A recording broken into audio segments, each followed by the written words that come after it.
آیا تا حالا به دنیای مرموز و دروازه موکلین فکر کردید؟ چی میشد اگر میتونستید با تک تک موکل هایی که همراه شما به دنیا میان ارتباط برقرار کنید تا در این کالبدی که هستید نیمی از خواسته هاتون رو بدون درد مهیا کنید. تصور کنید دری رو باز کنید که شما رو به دنیای موکل ها و قدرت های پنهان ببره. دنیایی پر از رمز و راز، جایی که فقط تعداد معدودی به این خانواده روحانی و معنوی خودشون پی میبرن.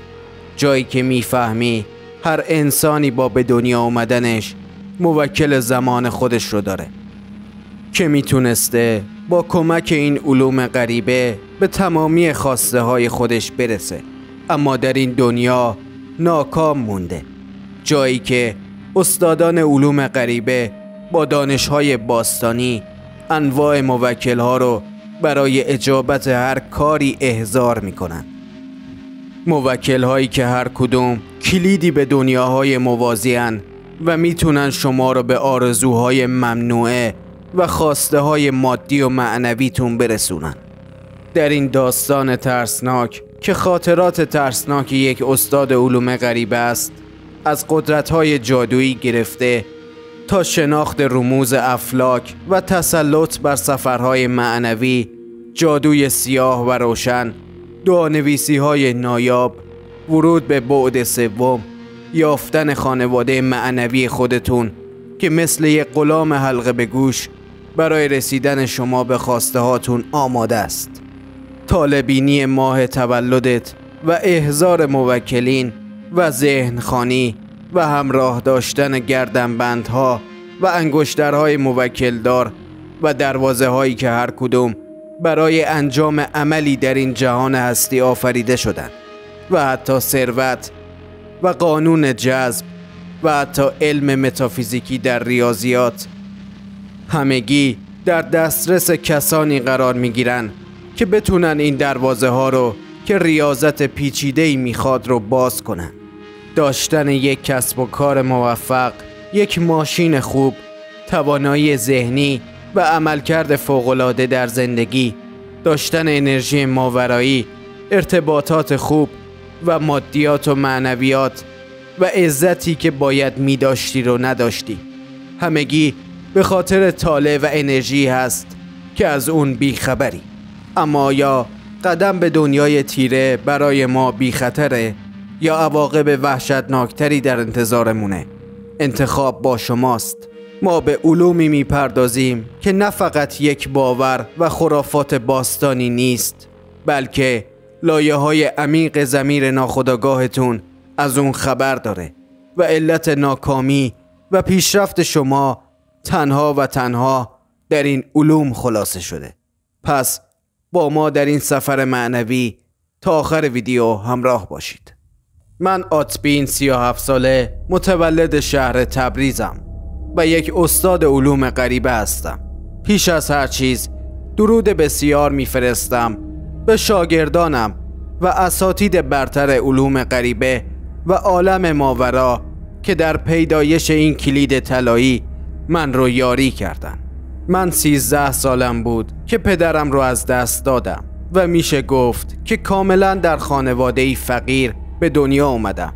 مادرم هم سرطان خون داشت و دکترها جوابش کرده بودن و برای همین دیگه نمیتونستم در اون شرایط دشوار به مکتب خونه برم و درس بخونم و سخت مشغول کار کردن بودم. بعد از مردن پدرم من شدم آقای خونه و با 2 خواهری که داشتم مرد خونه من بودم و هممون با هم دیگه کار میکردیم تا بتونیم هزینه درمان مادرمون رو بدیم، اما موفق نشدیم و روز به روز من عذاب و زجر خانوادم رو میدیدم و مدام در استرس و شب و روزهای پر از مشقت زندگی کردم تا سن 20 سالگی در یک صحافی خودم رو مشغول به کار کردم با حقوق خیلی ناچیز و از نظر شخصیتی به قدری ضعیف بودم که اعتماد به نفس ارائه خودم رو نداشتم و از نظر ذهنی و روحی در معرض افسردگی بودم. بی پولی، بی کسی و تنهایی من را عذاب میداد یادم میاد که برای یه وعده شام تو خونمون یکی از اساسهای خونمون رو که یه اجاق گاز نفتی داشتیم رو به چندر قاز فروختم تا بتونم برای وعده شام و قوت لایموت برای خانوادم آذوقه‌ای تهیه کنم. تو این روزا بود که فهمیدم مادرمون حالش بد شد و وقتی بردیمش دکتر گفت این خانم مشکوکه و باید آزمایش انجام بدیم.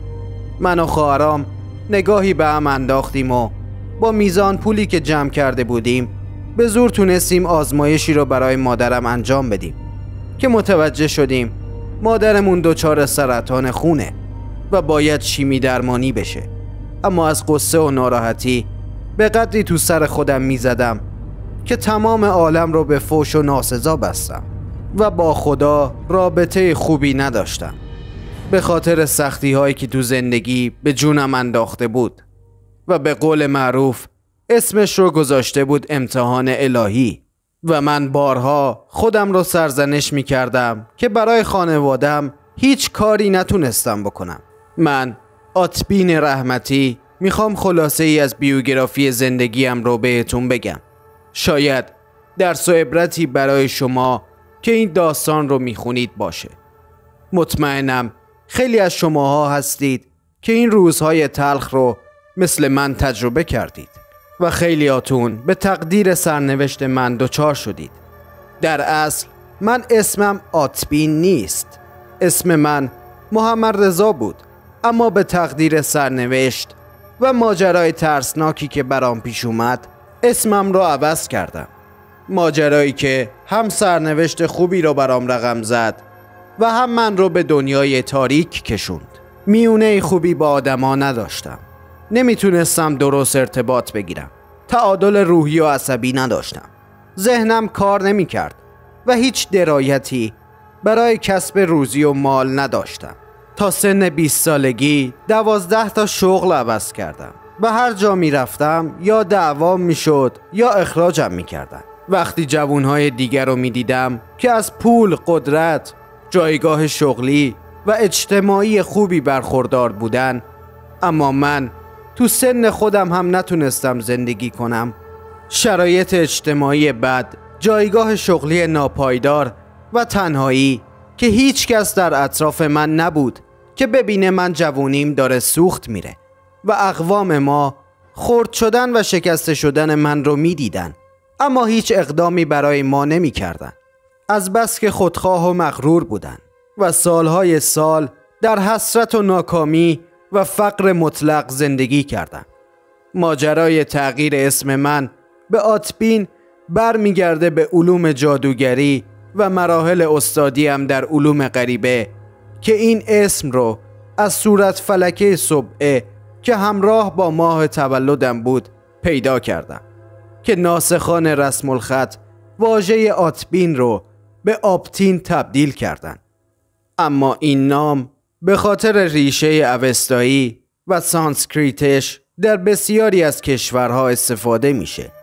یکی از نکاتی که در انتخاب اسم اهمیت زیادی داشت توجه به حروف ابجد و اسم و طالع‌بینی اون بود. ابجد اسم آپتین 463 بود و ابجد وسیط اون 19 و ابجد صغیر 13 بود.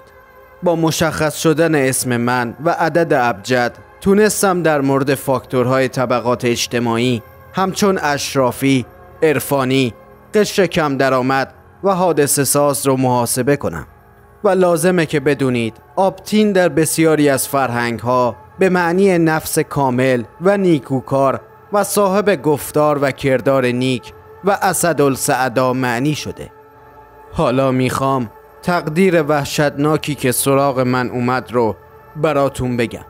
همه ما با ترس و وحشت دست و پنجه نرم میکنیم، چون دنیای پیرامون شما پر شده از موکل‌های زمان که بر اساس آیین باستانی علوم غریبه 37 موکل زمان داریم. موکلین رحمانی و شیطانی که از دید شما پنهانن و مأموریت‌های ماورایی و معنوی خاصی رو به عهده دارن. نجات شما از یک حادثه، سالم و زنده به دنیا اومدن فرزند شما، یاری بخشیدن و تحقق خواسته های الهی شما بخشی از وظایف و تعهدات موکل رحمانی شماست و مرگ ناگهانی وحشتناک، تسخیرات و جن‌زدگی و ایجاد روابط نامشروع و کارهای حرام و از بین رفتن مال و روزی و برکت و از دست دادن نعمتهای شما هم بخشی از تعهدات موکل شیطانیه که در این دنیا کنار شما زندگی میکنن و این وقایع به خاطر وجود موکل هاست و دروازه هایی که مسیر ورودی پورتال این موکلین رو به این دنیا باز میکنه. نقش حیاتی در احضار موکلین داره. این برای من خیلی سخت بود که قدرت وجودی هر انسانی رو اعم از ثروت، ارتباطات، خودشگوفایی و انرژی خالصانه ببینم، اما نتونم هیچ اقدام مؤثری برای اون خواسته هام بکنم.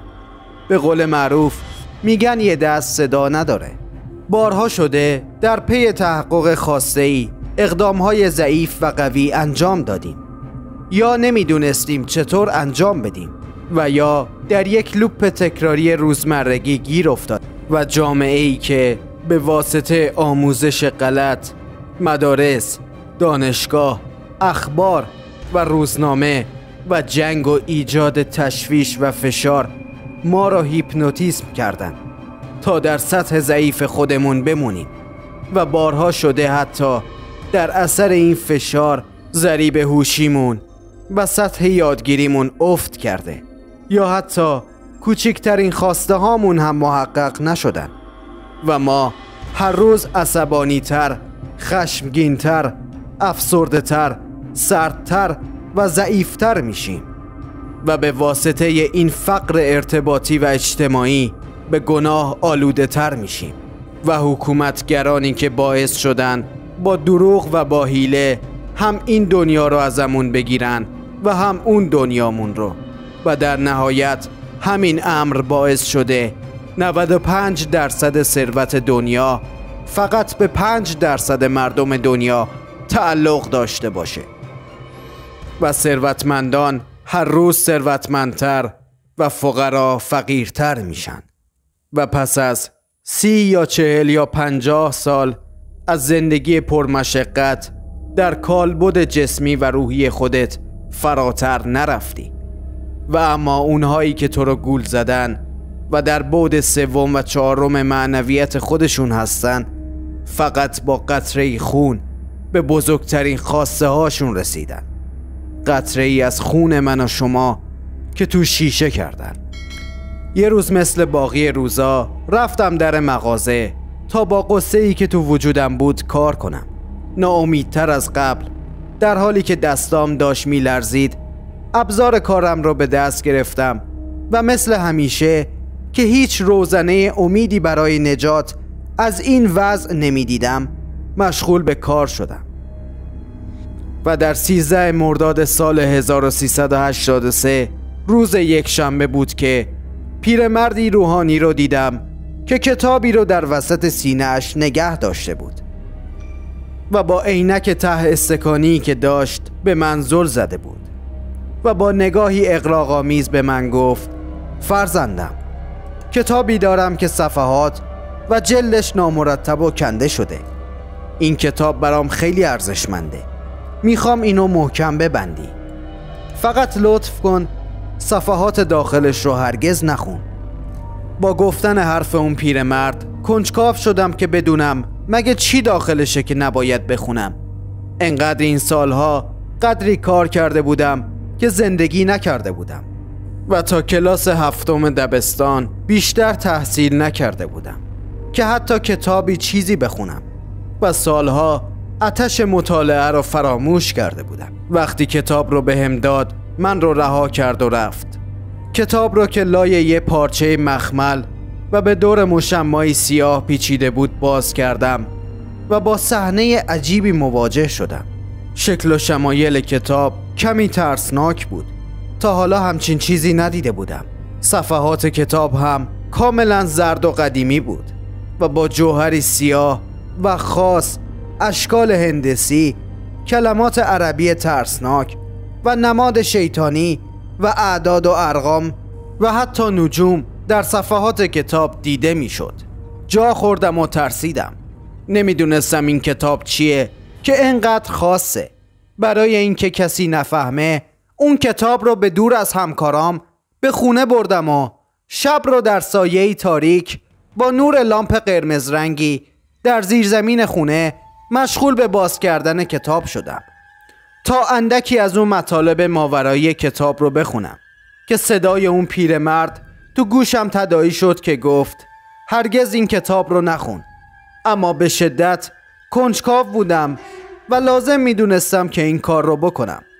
با باز کردن صفحات کتاب متوجه شدم که این یک اثر عمومی برای آشنایی با علوم غریبه و پدیده‌های طبیعی و فراتبیعی نوشته شده. این کتاب به قدری قدیمی بود که میشه گفت عتیقه به حساب می اومد. اما دست این پیرمرد چی کار میکرد؟ به هر حال این یک قدم ابتدایی برای من به ورود به دنیای بیگانه و علوم غریبه شد. پدیده هایی همچون زار و بادهای جنوبی در این کتاب به وفور دیده می شد. در مناطق جنوبی ایران برخی از بادها رو به عنوان روح و جن می پندارن و عقیده داشتن که بادهایی با وارد شدن به تن مردم اونها رو تسخیر می کنه. و به عبارتی در جنوب ایران کسانی که یک یا چند بار به تسخیر بادهای جادویی و مرموز بیماریزا در اومدن و به زندگی برگشتن رو اهل هوا نامگذاری می کنن.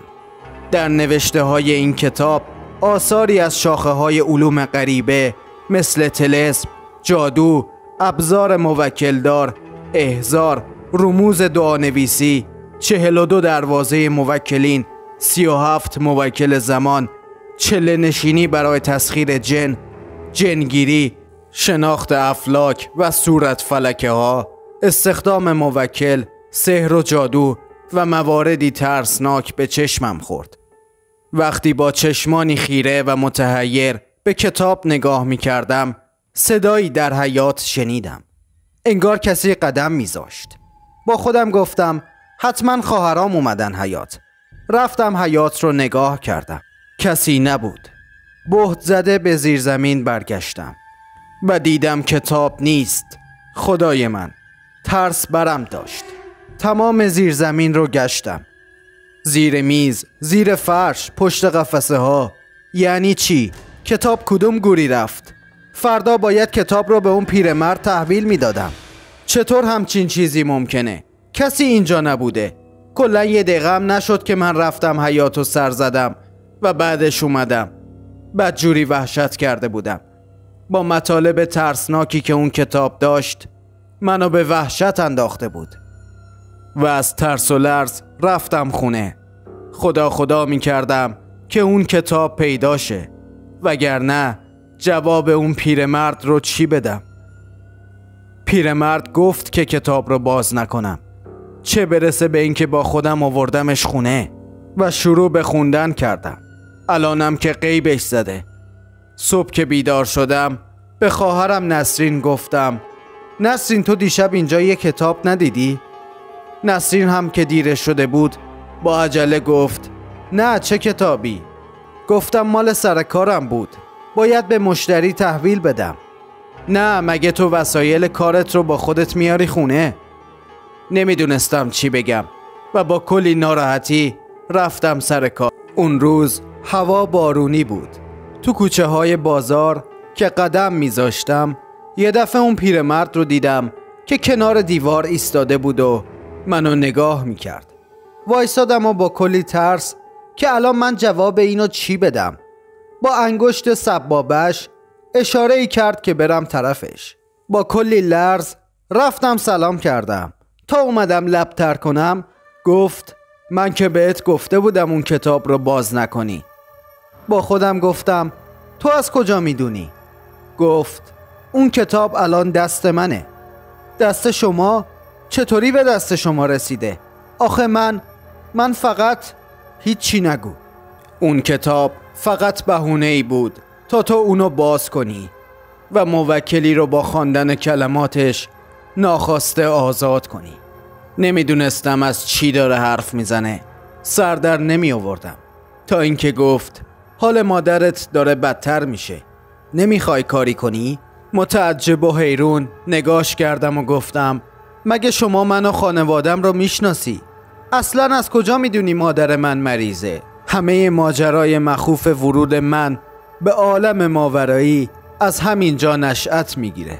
همینطوری که به چشمای اون پیرمرد زل زده بودم گفتم نکنه شما ما رو تعقیب میکردی؟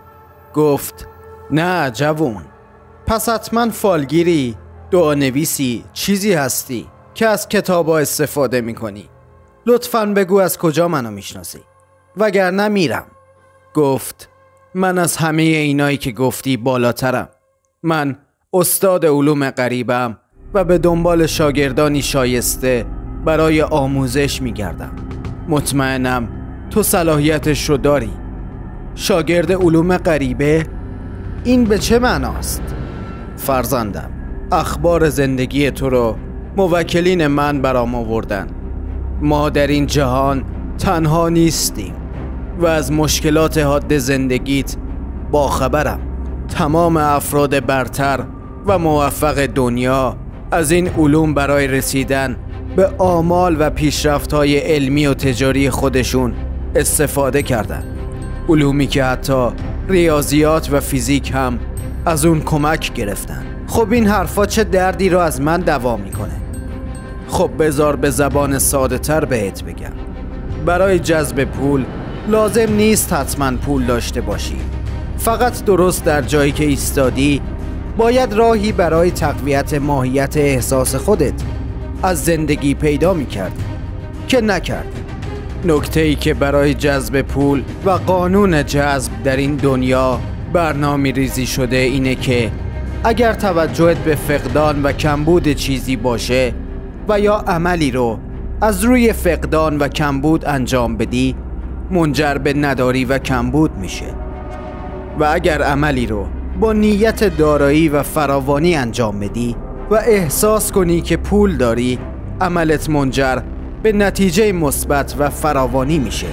به طور مثال توجهت رو از روی چیزی که نمیخوای داشته باشی بردار و توجه و تمرکزت رو روی چیزی بذار که میخوای داشته باشی. و بسیاری از افراد در دنیا هستند که کار و تلاش بیوقفه میکنن و چیزی عایدشون نمیشه، و از طرفی افرادی هستند که بدون زحمت و تلاش خاصی صاحب مال و اموال میشن. نکته این قانون درست در همین جاست که تمام جهان به گونه‌ای طراحی شده که انسان که اشرف مخلوقاته به خواسته هاش برسه.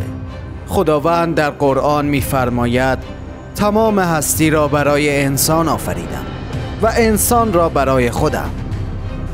حالا متوجه نشدی که تو در این امر ناکام موندی و از زندگی حقیقی خودت جا موندی؟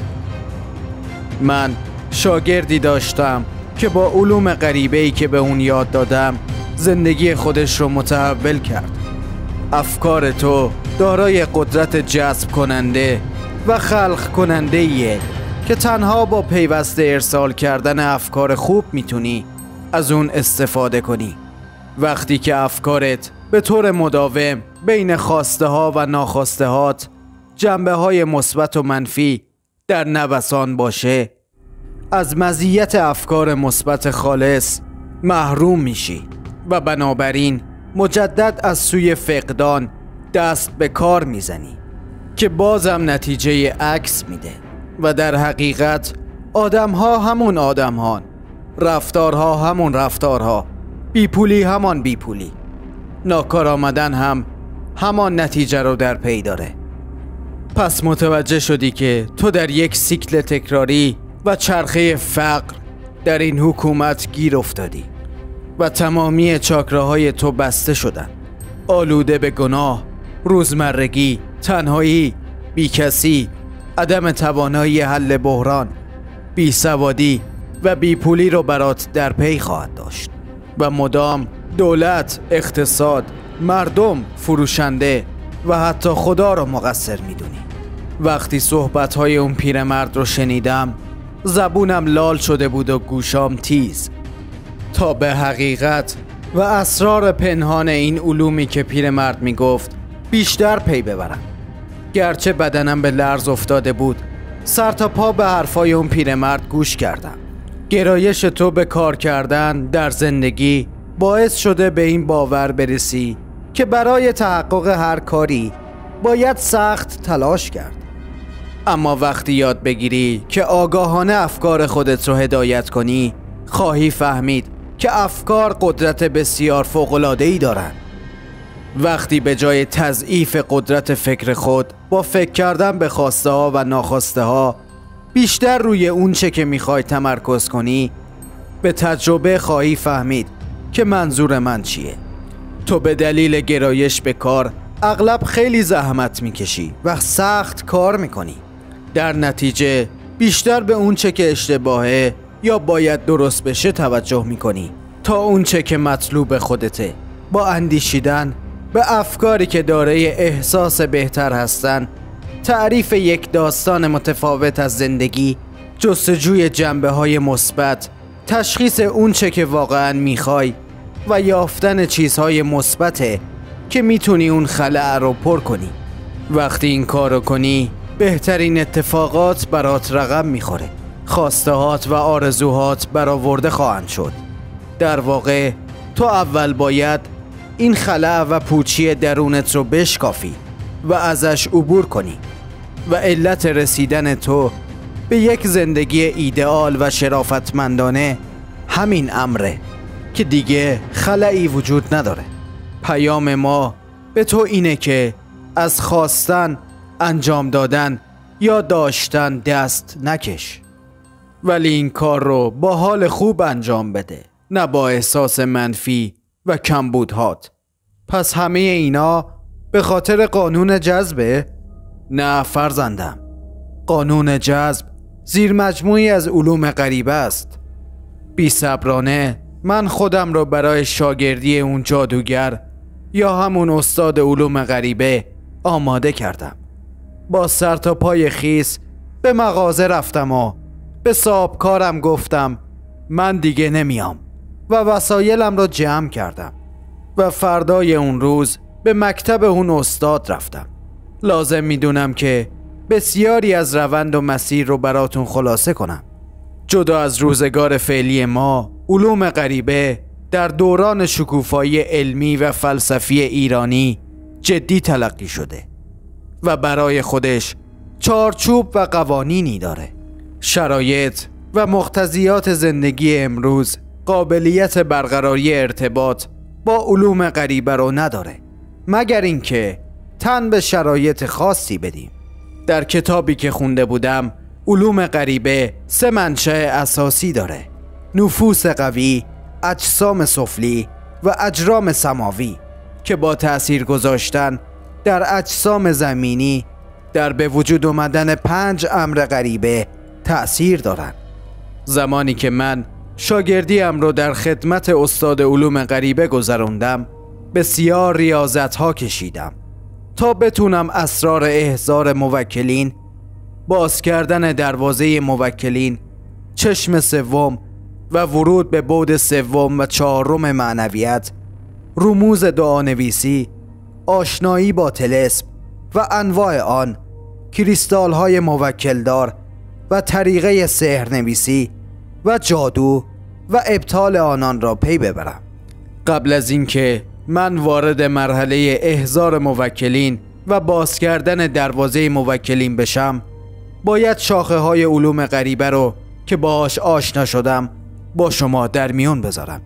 این علوم به 34 شاخه اساسی تقسیم میشه: کیمیا یا علم اکسیر، لیمیا یا علم طلسمات، هیمیا یا همان علم تسخیرات، سیمیا یا علم خیالات، ریمیا یا علم شعبدات و تردستی که به این 5 دسته 5 محتجبه میگن: خواص اسماء الله، خواص آیات، خواص ادعیه، خواص اوراد و اذکار و ختومات، خواص تعاویذ و رقی، خواص حروف و جملات و اشکال، خواص اشیا، خواص طبعها، خواص سنگها، حرز و یا تعویذ، علم اعداد، جفر یا علم الحروف، علم افاق، فالگیری، استخاره، علم الاعضا، علم الاکتاف، وهم و دم، چهره شناسی، کف بینی،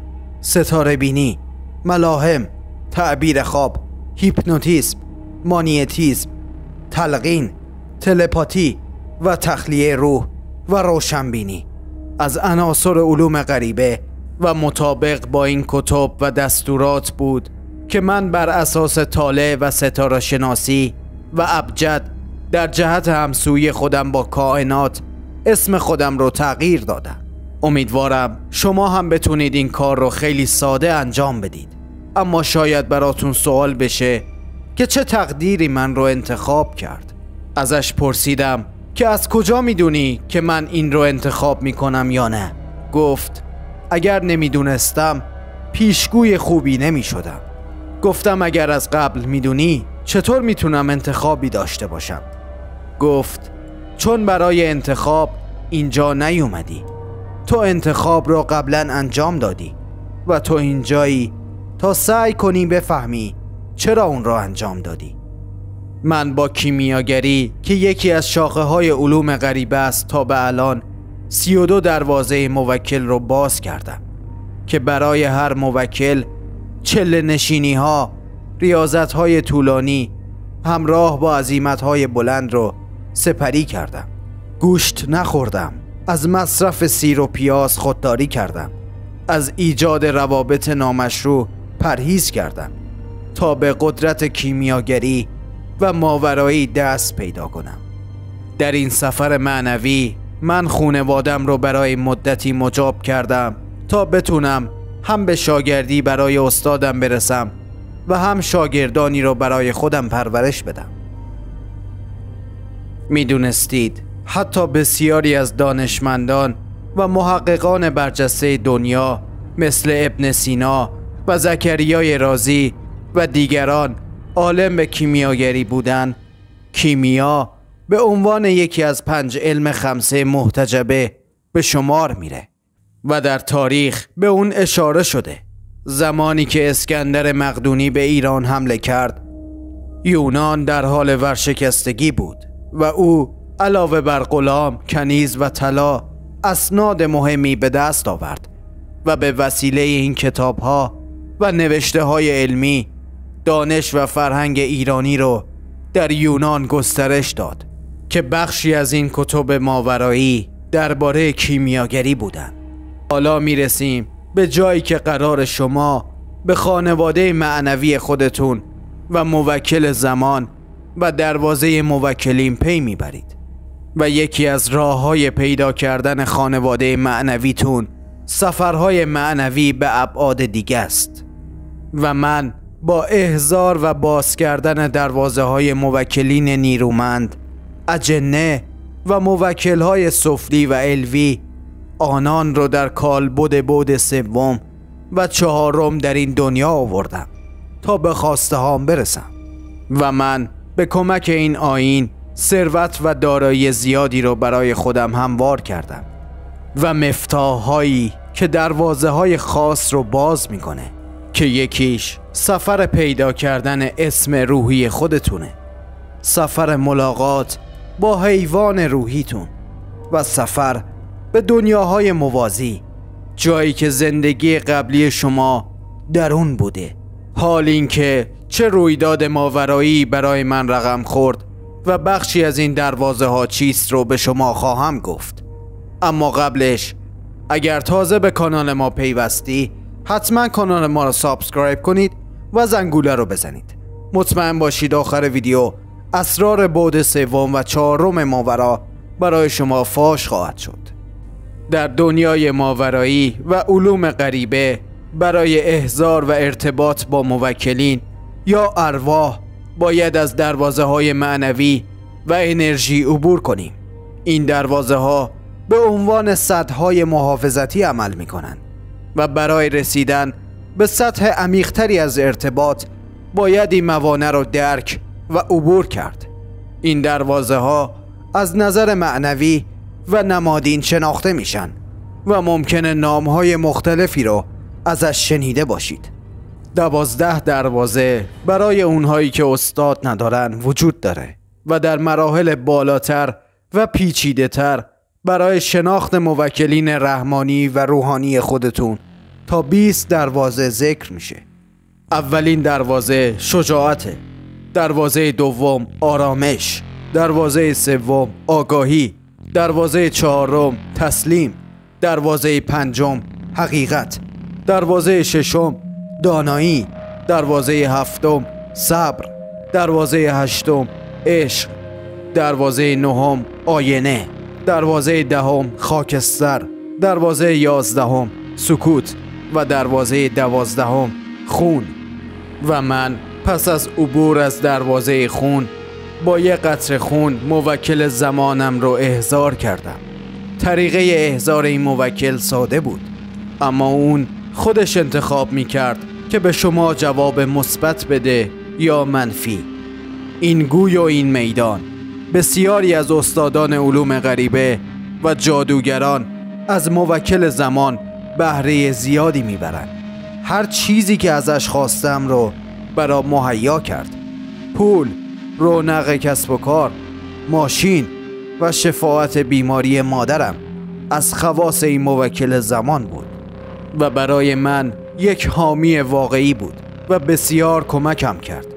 و چقدر حیف شد که مردم این جامعه به راحتی این زندگی شوم بردهداری رو به جون خریدن و از همه چی محروم شدن و از خانواده معنوی خودشون بی بهره شدن و هیچ درخواستی از این کائنات و موکلین نکردن.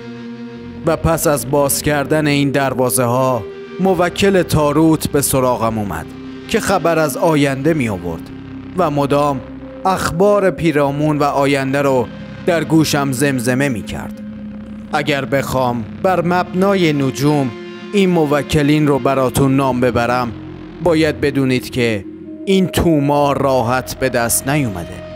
برای 12 صورت فلکی 37 موکل زمان داریم که 4 لقب اونا رو در دعانویسی مبتدی شنیدید که بر یک تکه فلز برنز حک میشه: آیل، تیش، یوش و توش.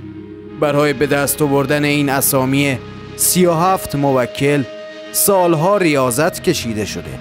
و دقت کنید، زمانی که من این اسامی و 12 صورت فلکی رو به کار بردم، وحشت بر صورتم چیره شد.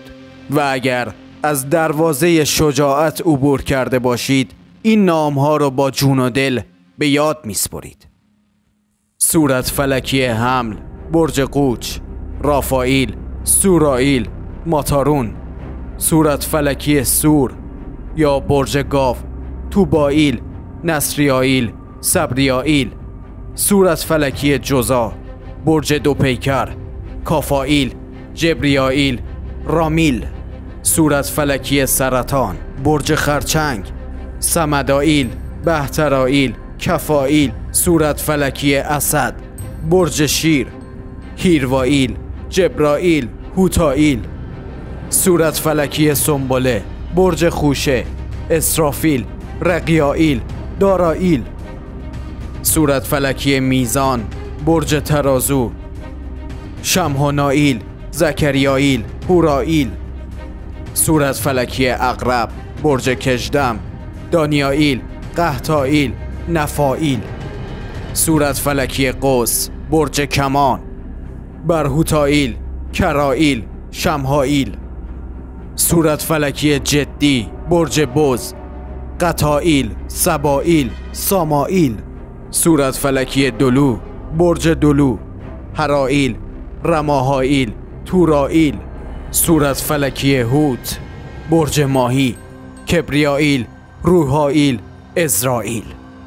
و حالا نام شما بر پایه این صورت فلکی ها که اسامی موکلین شماست برنامه ریزی شده. میشه گفت اسم واقعی شما چیز دیگری است. و تا کنون 12 دروازه معنوی رو باز کردم و به احضار این 37 موکل زمان پرداختم. من نام این 37 موکل رو براتون فاش کردم و اگر متولد هر ماهی که باشی میتونی از طریق ابجد کبیر نام موکل زمان خودت رو به دست بیاری تا هر لحظه در هر زمانی از زندگیتون موکل زمانیتون رو صدا بزنید تا به کمکتون بیاد. و پس از اینکه نام موکل زمانی خودتون رو به دست آوردید، از طریق یک سکه کیمیایی شده برنز موکل زمانی خودتون رو احضار کنید. به این صورت که این شیء برنزی رو هر جا که بودید با خودتون همراه داشته باشید و قطره ای از خونتون رو به این سکه کیمیایی تقبل کنید و نام موکلتون رو به زبان بیارید. و این گونه بود که موکل زمان بر من احضار شد تا اندکی از خواسته هایم رو اجابت کند که اولیش شفای مادرم بود. مادرم دیگه سرطانی نداشت و تونستم با پولهای فراوان و کشف اسرار قانون جذب که برگرفته از علوم غریبه بود خودم رو صاحب خانه کنم. ارتباطاتم روز به روز عمیق‌تر و قوی‌تر شد و رونق چشمگیری در کسب و کاری که راه اندازی کردم برام حاصل شد. قوای ذهنی و ناخودآگاه من به درک عمیقی از دانایی و درایت رسید و ذهن و چشمانم به قدری باز شد که این طمع من رو از جادو و انرژی سیاه و سفید این موکلین بیخبر کرد. در ابتدای کار وحشتی به سراغم اومد و شب و روزهایی که با صداهای ترسناک و مواجهه با اجنه در طی روز، در محل کار، در خانه، در جمع دوستان نصیبم شد تا اینکه دروازه شجاعت روحی رو باز کردم. در میان باز کردن دروازه ها ترسی به سراغتون میاد که تنها افرادی که استاد داشته باشن و شاگردانی رو بپذیرن و ریاضت های طولانی مدت بکشن میتونن بر این ترس غلبه کنن، وگرنه این وحشت تا آخر عمر گریبانگیرتون خواهد شد. حال شاید براتون سوال پیش بیاد که این احضار موکلین و استخدام اونها آیا خطری برامون نداره؟ آیا این موضوع زندگی ما رو به یک کابوس جهنمی تبدیل نمی‌کنه؟ و هر سحر و جادویی که انجام میدیم چه عواقب ترسناکی رو برای ما داره؟ به عبارتی سحر و جادویی که من برای تحقق خواسته ها می نوشتم برگرفته از قوانین طلسم و تسخیرات بود و سحر و جادو به آیین و عملی گفته میشه که نیروهای طبیعت و ماورایی رو دستکاری میکنه و مرتباً جادوی آیینی را انجام میدادم و به دلیل استعداد ذاتی که در این علوم داشتم تا الان که 37 سال سن دارم به این کار ادامه دادم. این جادو به عنوان تکنیکی برای ایجاد تغییر در دنیای فیزیکی از طریق نیروی اراده فرد انجام میشه که فعلا نمیخوام به مسائل جادو بپردازم و من همسو در یک زمان خاص شدم. یادتون باشه در هر جادو موکلین در ازای چیزهایی که میدن چیزهایی هم میخوان و میگیرن.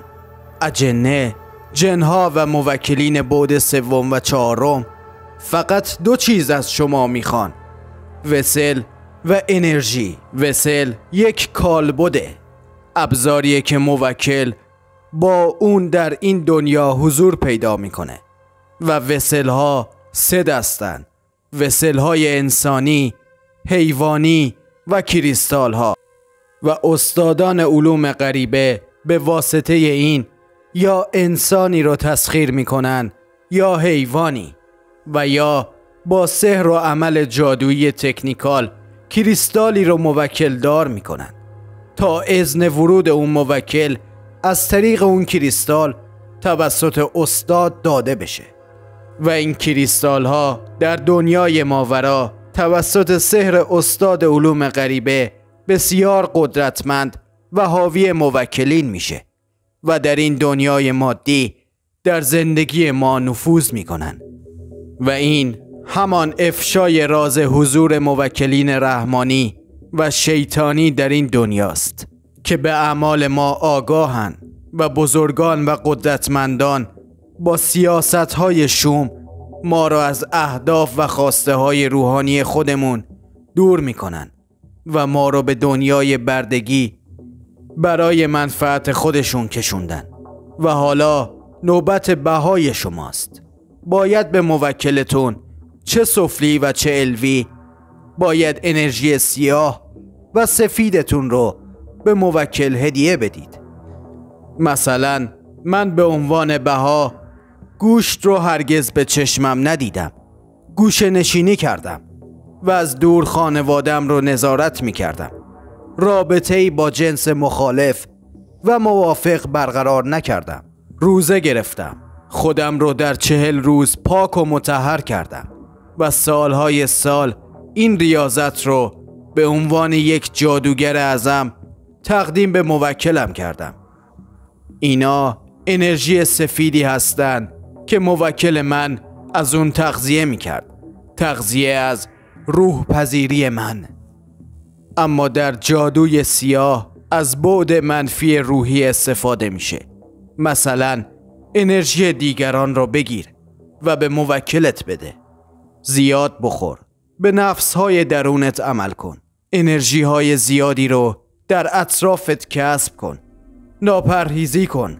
روابط نامشروع داشته باش. از مشروبات و هر چی که دوست داری استفاده کن و مدام این تنوع رو در خودت پرورش بده. شکم و زیر شکم دیگران رو تحقیر کن تا این انرژی سیاه رو تولید کنی. اگر تحقیر بشی انرژی سفید رو تولید میکنی و اگر تحقیر کنی انرژی سیاه رو و مدام صفتهای منفی رو با خشم همراه میکنی تا این جادوی سیاه برای بهایی که باید به موکلت بدی تولید بشه. من آتبین رحمتی در یک تعادل روحی بین خیر و شر به عنوان یک استاد علوم غریبه خودم رو از هر گونه آسیب اجتماعی و فقر و تنگ دستی نجات دادم و حتی تونستم با روح مرحوم پدرم ارتباط بگیرم و همکنون با 330 شاگرد در آکادمیم مشغول به کار هستم و این روح پذیری رو در خودم پرورش دادم و در این کالبد فقط به عنوان یک جسم حقیر زندگی نکردم و در عمری که در این دنیا سپری کردم آرزوهای خودم رو برای خودم و خانواده‌ام تأمین کردم. حالا تو این روایت من رو شنیدی. اینو بدون تو که میخوای 60 سال از عمر خودت رو در کالبد جسمی و روحی بگذرونی، لااقل با کمی ریاضت این وسل و انرژی رو در خودت به وجود بیار، بلکه بهترین ها رو برای اونچه که جهان هستی و معنوی برات مقدر کرده محقق کنی. امیدوارم که به اسرار پنهان جامعه کشورمون و قدرتمندان پی برده باشی. حالا سوالی ازتون دارم، لطفاً همتون پاسخ بدید. شما در این عالم لایتنحل به عنوان یک اشرف مخلوقات چرا تا به الان به خواسته هاتون نرسیدید و چرا نمیتونید به قدرتی که خدا براتون مقدر کرده و جلوی چشمتون گذاشته پی ببرید و ازش بهره مند بشید؟ چرا؟ حتما برام کامنت کن.